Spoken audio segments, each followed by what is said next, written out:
আসসালামু আলাইকুম। আপনারা সবাই কেমন আছেন? আশা করি সবাই ভালো আছেন। আমি আল্লাহর রহমতে ভালো আছি। তো গত পর্বে আমরা দেখছিলাম ভার্চুয়াল স্টুডিও কোড কিভাবে শুরু থেকে ইনস্টল করতে হয় এবং কোড লিখে রান করতে হয় এ পর্যন্ত দেখছি। আজকের পর্বে আমরা দেখব ভার্চুয়াল স্টুডিও কোডের অ্যাডভান্স ফিচার সমূহ এবং সেটিংগুলো কিভাবে আমরা চেঞ্জ করতে পারি, ফন্ট সাইজ, ফন্ট স্টাইল এবং কালার থিম, এগুলো সম্পর্কে আমরা আলোচনা করব এবং আরও যেগুলো নিয়ে আলোচনা করা যায় এগুলো প্র্যাকটিক্যালি দেখব। তো আমরা দেখতে পাচ্ছি ভার্চুয়াল স্টুডিও কোড আমাদের সামনে ওপেন আছে। এটা বর্তমান এই অবস্থায় আছে, সমস্যা নাই, আমরা সফটওয়্যার ইনস্টল করব। প্রথমে আমরা কিছু এক্সটেনশন ইনস্টল দিই। এক্সটেনশন ইনস্টল দেওয়ার জন্য আপনাদের দেখেন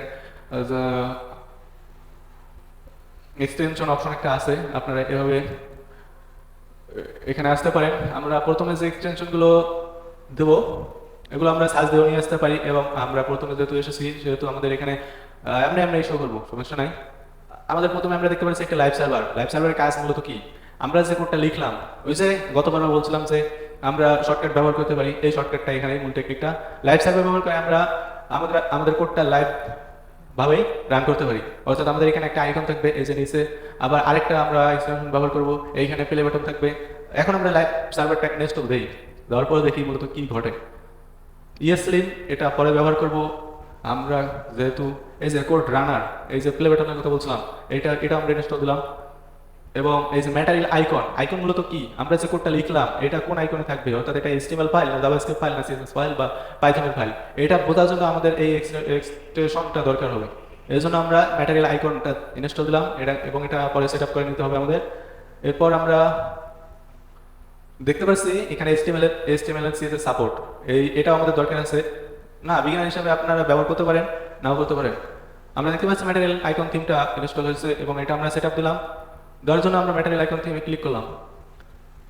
আপনারা হয়তো লক্ষ্য করেছেন আগে আমাদের আইকনটা কেমন ছিল, একটা ক্লোজ ব্র্যাকেট, ব্র্যাকেট বলেন এটা কি বলে, less than greater than sign up ছিল আর কি।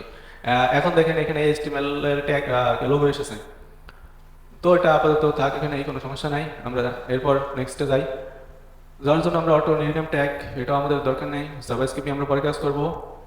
আমরা অটো ক্লোজ ট্যাগের কাজ কি মূলত, আমরা যে এখানে যে ট্যাগ লিখবো, এই যে আমাদের ট্যাগ আছে S1 ট্যাগ, S2 ট্যাগ, এইটা ট্যাগ আমরা যদি একটা লিখি, S2 লিখি, তাহলে আমাদের দেখেন ট্যাগটা অটোমেটিক হয়েছে।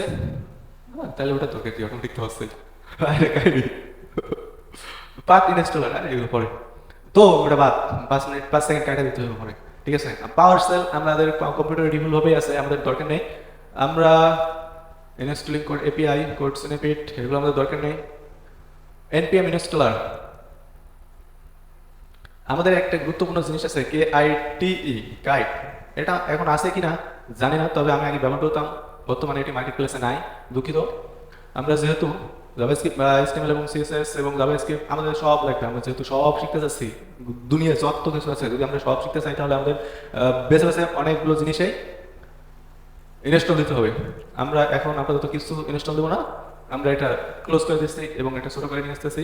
3টে ইনস্টল দিয়েছি, কোনো ব্যাপার না। এবার আমরা সেটিংয়ে যাচ্ছি, সেটিংয়ের অপশনগুলো দেখবো।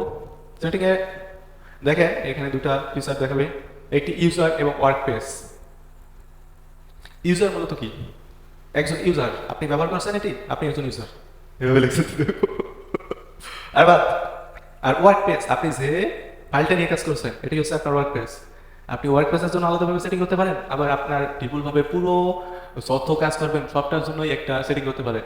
আমরা আমাদের ইউজারের জন্য ডিফল্টভাবে যে সেটিংগুলো আছে এগুলো অল্প একটু করে সেন্স নিয়ে আসতে চাই। যেমন এখানে আমরা দেখতে পাচ্ছি এডিটর ফন্ট সাইজ, এটি যদি আমরা চেঞ্জ করতে চাই, বর্তমান দেখতে পাচ্ছেন এখানে 14 পিক্সেল দেওয়া আছে, এটা পিক্সেলের হিসাব, যেহেতু এটি আমরা 18 বা 19 পিক্সেল করে দিলাম, তো তখন আমরা দেখতে পারবো এবং এটি সেভ দিলাম।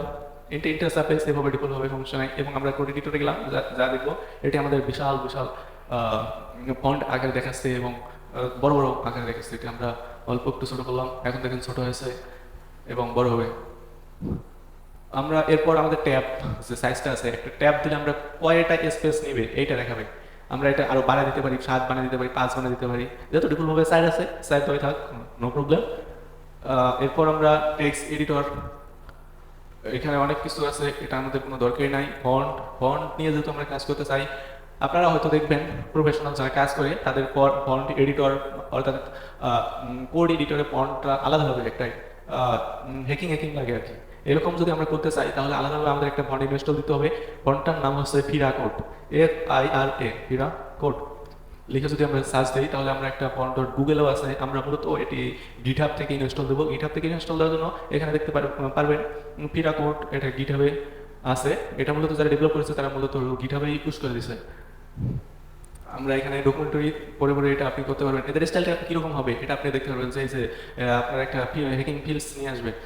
আপনারা যখন কোড করবেন আপনাদের মনে হবে যে আমরা আমরা অনেক অনেক কিছুই পারি, এরকম একটা ভাব নিয়ে আসবে, ভাবমূর্তি তৈরি করবে। তো আমরা এটা ইনস্টল দিলাম, ইনস্টল হয়ে গেছে। এখন আমরা আমাদের ফাইল ম্যানেজারে যাব, ফাইল ম্যানেজারে ডাউনলোডে যাব। ডাউনলোডটা এখানে আছে, এ দেখেন এখানে ফিরা কোড নামে জিপ ফাইল আছে, এটা আমরা এক্সট্রা করলাম এবং এটা বের করে নিয়ে আসলাম আমাদের ফাইল থেকে। দেখেন এটা হয়ে যাচ্ছে। হওয়ার পর এখানে আমাদের আর ফন্টগুলো আছে, এই দেখেন এইখানে ফন্টগুলো আমরা ইনস্টল দেবো। ফন্টগুলো ইনস্টল দেওয়ার জন্য একটা একটা করে দেওয়ার সমস্যা সাপেক্ষ ব্যাপার, সেজন্য আমরা এটা সিলেক্ট অল দিলাম এবং এখানে দেখেন এই যে কীভাবে দিলাম এটা বলি। দেওয়ার জন্য আমরা সিলেক্ট অল করলাম, করার পর রাইট বাটন ক্লিক করলাম, করার পর আপনারা দেখবেন যে ইনস্টল, এখানে দেখেন এই যে ইনস্টল এবং ইনস্টল অল ইউজার। আমরা স্বাভাবিকভাবে ইনস্টল দিলেই হয়, কোনো সমস্যা করবে না। আমরা ইনস্টলে দিলাম, দেওয়ার পর দেখেন ইনস্টল শুরু হয়েছে। ইনস্টল হচ্ছে, কিছু সময় নেবে, ইনস্টল শেষ। এখন যদি আমরা আমাদের কোড এডিটরে আবার ব্যাক যাই, যাওয়ার পর সেটিংয়ে যাব, যাওয়ার পর এইখানে যে আমরা এই যে কি দেখতে পাচ্ছি ফন্ট, ফন্ট নিয়ে তো কাজ করছি। ফন্ট এই যে ফন্ট ফ্যামিলি, আমরা এই ফন্ট ফ্যামিলি চেঞ্জ করে দেবো কোড এডিটরে।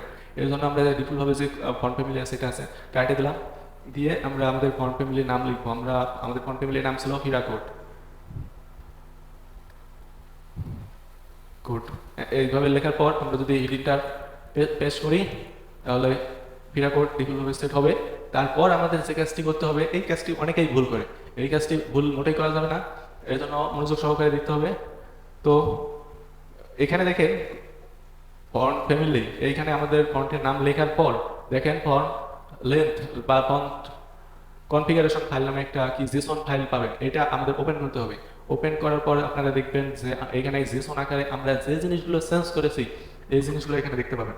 যেমন এখানে দেখেন আমরা থিম দিয়েছি ডিফল্ট ডার্ক, অর্থাৎ ভার্চুয়াল স্টুডিও কোডের যে ডিফল্টভাবে ডার্ক থিমটা দেওয়া আছে এটাই দেওয়া। এবং আমরা যে একটু আগে একটা এক্সটেনশন ইনস্টল দিলাম এবং এটি অ্যাক্টিভ করছি, এইটা দেখেন এখানে দেওয়া আছে ম্যাটেরিয়াল আইকন থিম। এবং ফন্ট সাইজ দিয়েছিলাম 19 পিক্সেল, এটাও আছে। এবং একটু তারপর আমরা দিয়েছিলাম ফেরা কোড নামে একটা কোড, এটা দিয়েছি। এটা দেওয়ার পর দেখেন আমাদের নিচে একটা বুলিয়ান আছে, বুলিয়ান ভ্যালু, ট্রুথি ভ্যালু বা প্রক্সি ভ্যালু, এটা সম্পর্কে আপনার অবগত আছে। এই জিনিসটা দেখেন এখানে দেখাচ্ছে, এই জিনিসটা আমাদের চেঞ্জ করে দিতে হবে। চেঞ্জ করার জন্য এটা যেহেতু ফলস আছে, এটা আমাদের কি করতে হবে, ট্রু করে দিতে হবে। ট্রু করার জন্য আমরা ট্রু লিখলাম, কমা দিলে হবে, না দিলে হবে, আমরা আপাতত দিচ্ছি না। এবং এটা কন্ট্রোল এস দিয়ে সেভ করতে পারেন, বা এই যে ফাইল আছে ফাইলের মধ্যে দিয়ে সেভ দিতে পারেন।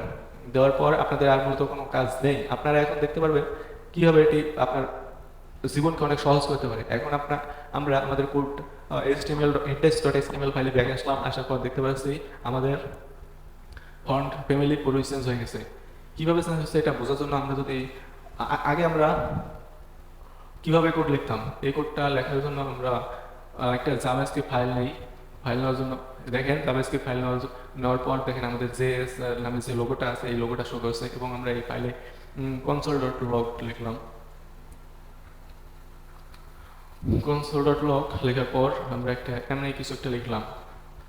আপনাদের মেশিনে, আপনাদের কম্পিউটারে যদি Node.js ইনস্টল করা থাকে তাহলে আপনি এই প্রসেসটা ফলো করতে পারেন। আর যদি আপনার পিসিতে Node.js ইনস্টল না থাকে তাহলে এই প্রসেসটা আপনি ফলো করে কাজ হবে না, কেননা এটি শুধু Node.js সার্ভারে কাজ করবে। তো আমরা এই কোডটা রান করব। কোডটা রান করার জন্য আমাদের যে প্রসেসটা অবলম্বন করতে হবে বা কমান্ড দিতে হবে, এই কমান্ডটা আমরা কীভাবে দেবো, কমান্ডটা দেওয়ার জন্য আমরা নোট লিখলাম। নোট লেখার পর আমাদের যে ফাইল আছে ফাইলের নাম লিখতে হবে।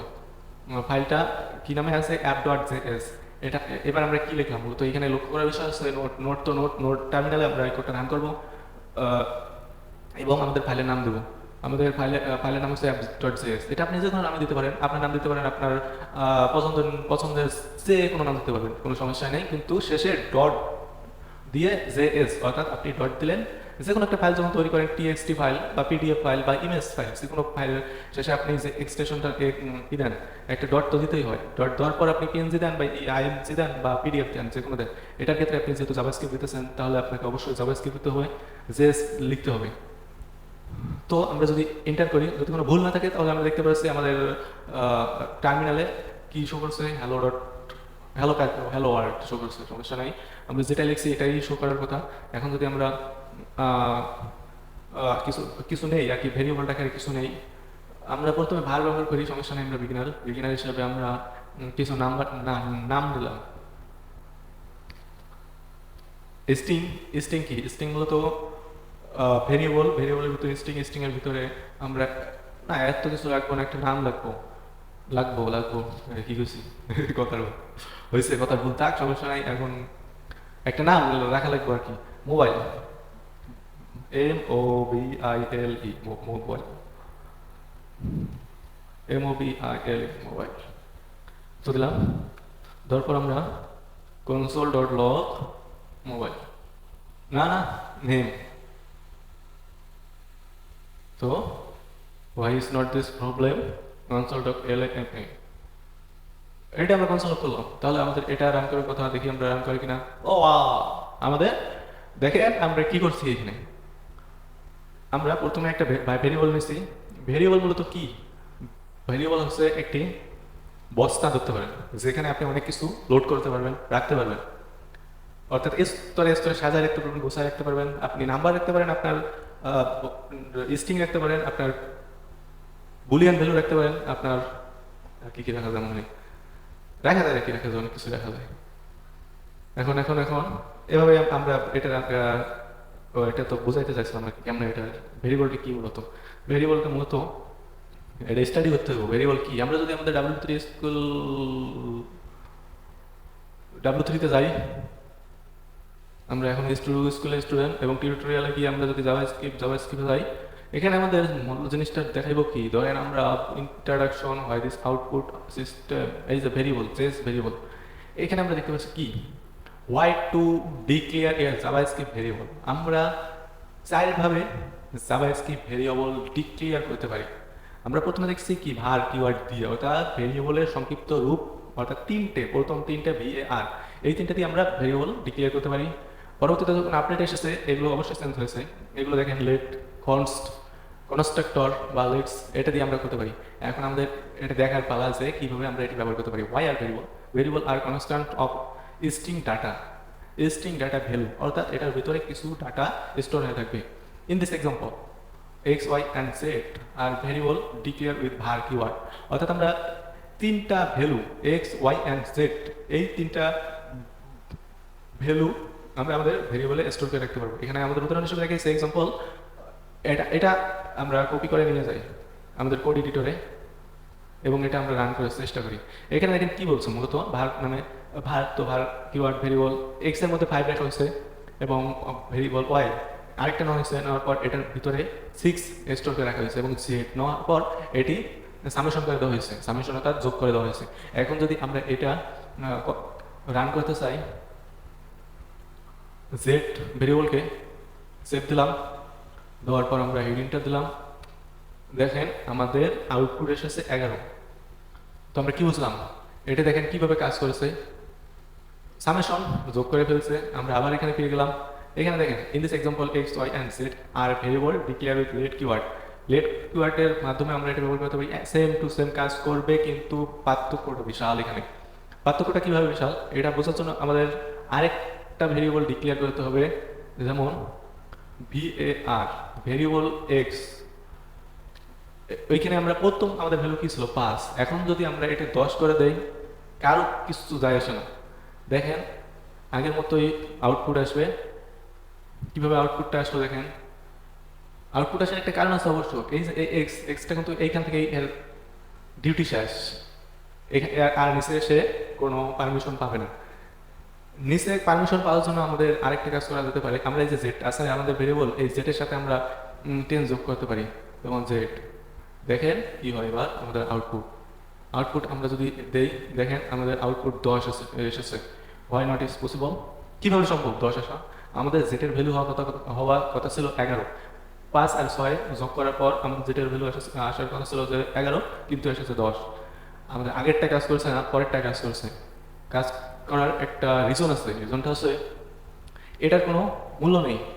এটা যেহেতু আগে ডিক্লেয়ার করা, জাভাস্ক্রিপ্টের মূল থিওরিটা কোথায়? মূল থিওরিটা হচ্ছে লাইন বাই লাইন সে কাজ করবে, আগে পরে কিছু দেখার দরকার নেই। সে এক লাইন কোড এক্সিস্ট করলো, তারপর নিচের লাইনে চলে আসবে, আবার এটা শেষ হলো আবার নিচে আসবে, আবার শেষ হলো আবার নিচে আসবে, এভাবে লাইন বাই লাইন আপনার হাজার হাজার কোড থাক বা কয়েক লাখ লাইন কোড থাক, এটা কোনো দেখার বিষয় না।